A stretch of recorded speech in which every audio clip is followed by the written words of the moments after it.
What a way to really, truly start off a arc, specifically for episode 71 of Yu Yu Hakusho. What is good, YouTube? This is Vortex, and I'm back with another Yu Yu Hakusho discussion video here. I just wanted to, as briefly as possible, just talk to you all about my thoughts on episode 71 specifically, because a lot transpired in this episode that a lot of stuff stood out to me, a lot of stuff that I wanted to, bring to the table. At least specifically in this video. There'll be other videos to come soon, specifically on episode 71.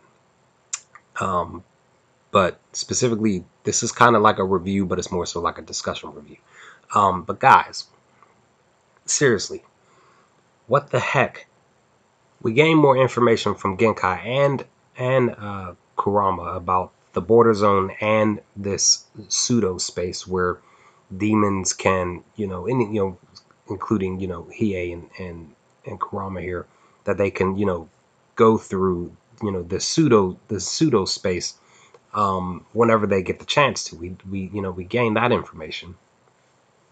Mushiori City is not far from where Yusuke and them are located, and here specifically this is the pseudo zone right here. That is the territory for the pseudo space. It's a huge pseudo space. Look at this thing, guys. It's huge. And then you got these creatures here. These basically these spirit bugs flapping around the city, which I would take it that I'm only going to assume that only people like Yusuke and them could see them, while normal human beings can't. You have these bugs here, which for those of you who are frightened of bugs will be upset at finding out that there are spirit bugs roaming around and flapping around you, flying around you, and even biting you. You don't even know it. Genkai eventually ends up mentioning that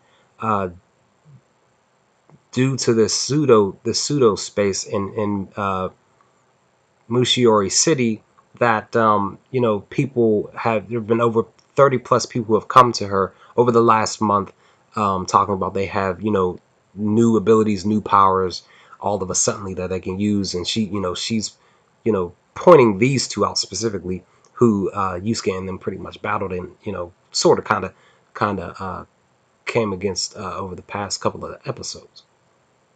And then we find out from Koenma here that these the demons are ranked in classes, various classes, and pretty much the higher ranks are B and up. So Toguro was a high B, and then there's at past A, I believe there's the S rank class demons. We learn about this. And then, guys, we get the metaphor from Koenma about the demon world being like a basement, grounds and grounds, floors and floors of a world of various classes of demons. And guys, the one thing that pissed me off when your boy sat here and said in this, basically this class that he's given to the group, that we've been trying to take control of this demon world basement here for centuries, but we only have control over half of the first floor.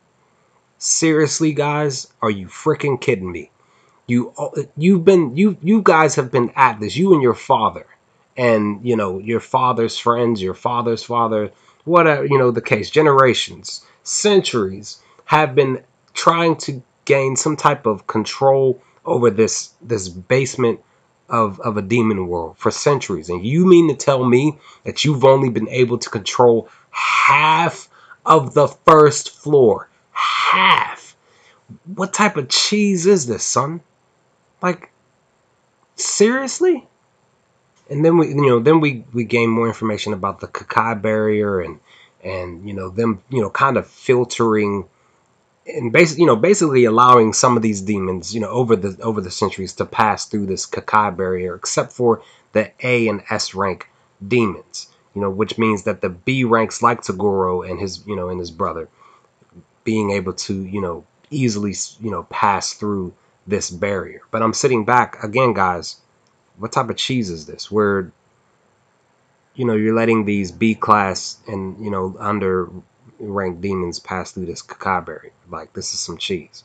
You guys didn't think to maybe fix that issue over the many generations and centuries that you've all been dealing with this issue? I mean, yes, Koenma, yes, you said you there are limitations, but at some point you have to evolve with those limitations. You just have to. But I am kind of curious, guys, because of the mention, Koenma mentioning that if one S rank demon passes through, basically like an apocalyptic end of the world thing would happen. I'm very curious as if, to wonder if an S rank demon possibly will pass through, or more than one S rank. If that is going to, I'm just curious as if that's going to occur at all. And, I'm very curious about that. Will we see that during my viewership of this anime? And then about halfway through the just about halfway through the episode, we found out that Elder Toguro here survived. I mean, we kind of get that information in episode 68 or 67, whichever one, that he definitely did survive, because, this person here, which seems like he's the main antagonist, we find out that this person finds Elder Toguro, and he pretty much puts him in his fish tank. And said main antagonist, his name is Mr. Sensui, or just goes by Sensui. I mean, Elder Toguro said Mr. Sensui, but that's his name. We finally get his name, but just curious as to what his main goal is. Then we gain some key crucial information where, this pseudo space that's surrounding, the city, had it basically started back in the tournament when, Yusuke pretty much says that, it all of this started to begin just a couple of days after he began his fight with Toguro. But at the same time, Koenma hitting them back and telling them that the timetable has truly sped up, and now, we only have 3 weeks before they hit stage 4, because they mentioned that there were 4 stages to this whole thing. There was minor, then there was a minor stage, like a small stage, minor stage, uh, uh, serious stage, and then a gigantic stage. 4 stages of craziness, and the 4th one is 3 weeks away, son. Less than a month. That's that cheese. And in the midst of all of this whole conversation, Hiei stopping Koenma in the middle of him, talking and even leaving and coming back. Hiei wanted to know his rank. He was very curious. Everybody else was pretty much focused on the main goal. All Hiei wanted to know what his rank was, and then you find out that Hiei jumped 2 ranks. He was at a D rank, but within under a year he jumps to to a B.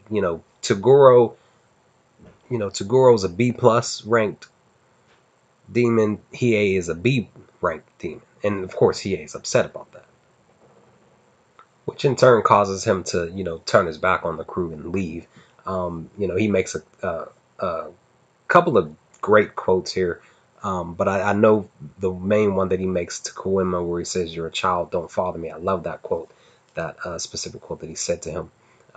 Statement. Sorry, that statement that he says to Koenma. But this just reminds me of basically Vegeta from DBZ. Hiei's leaving to basically go train. That's what it is. He wants to get stronger. That's all. His pride is in the way. That's his ego and his pride getting in the way of him sticking around with the crew, and preparing for what's to come next. But he'll be back. I already know my homie's coming back.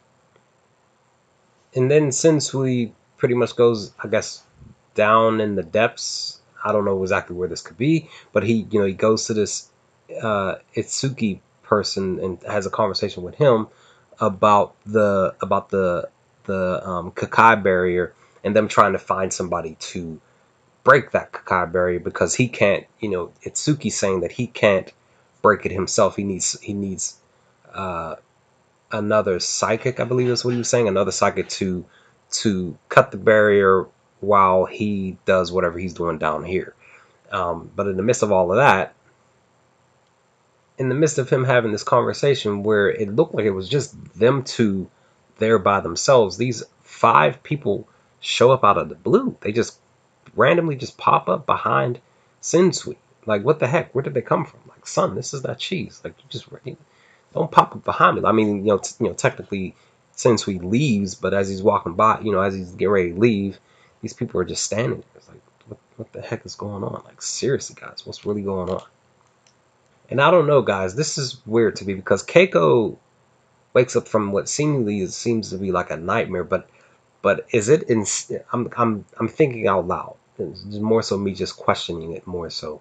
Don't nobody tell me that's, let me find out as I'm watching the episodes. But I'm thinking that she possibly maybe have had just had a nightmare slash vision, you know, of Sensui down there having that conversation with Itsuki, and about the Kakai barrier and stuff. I mean, I don't really necessarily know, but in the midst of all of that, her and Pooh come in contact. Pooh runs off. She runs into Shizuru, and they're heading towards Yusuke and crew. But I'm just curious about this specific thing that happened here in this scene when Keiko wakes up out of this out from her sleep. Like I said, I'm thinking she may have had like a vision slash nightmare type of thing where she's seen all of this transpire. I'm just thinking out loud. That's all. That's all I'm doing, guys. Just thinking out loud. So in the midst of everything that I've talked about, guys, like episode 71 has pretty much opened the door for what's to come. Really, technically, what really is what to come. It gave us everything that we needed, specifically here as far as a starting point for what's to come in this arc, and I'm looking forward to it. Like you've all said that, this arc is the best arc out of the four of this show, and I'm looking forward to seeing what's to come in this show, guys. Like, well, more so in this arc. I'm not saying the show itself, but specifically this arc. So yeah, guys, this was a great episode. I really loved it. It's just there was some stuff, like I said, that just kind of irked my soul to the depths of my soul. But anyway, yeah, guys, what an episode. What a way to begin this truly stepping stone, open door to this arc. I'm curious to see what's happening next. But let me know your thoughts in the comment section. What did you all think of episode 71? What do you all think of this discussion slash review video of episode 71? Let's have a chat, and I will chat with you all in the next discussion video of more Yu Yu Hakusho. Peace, guys.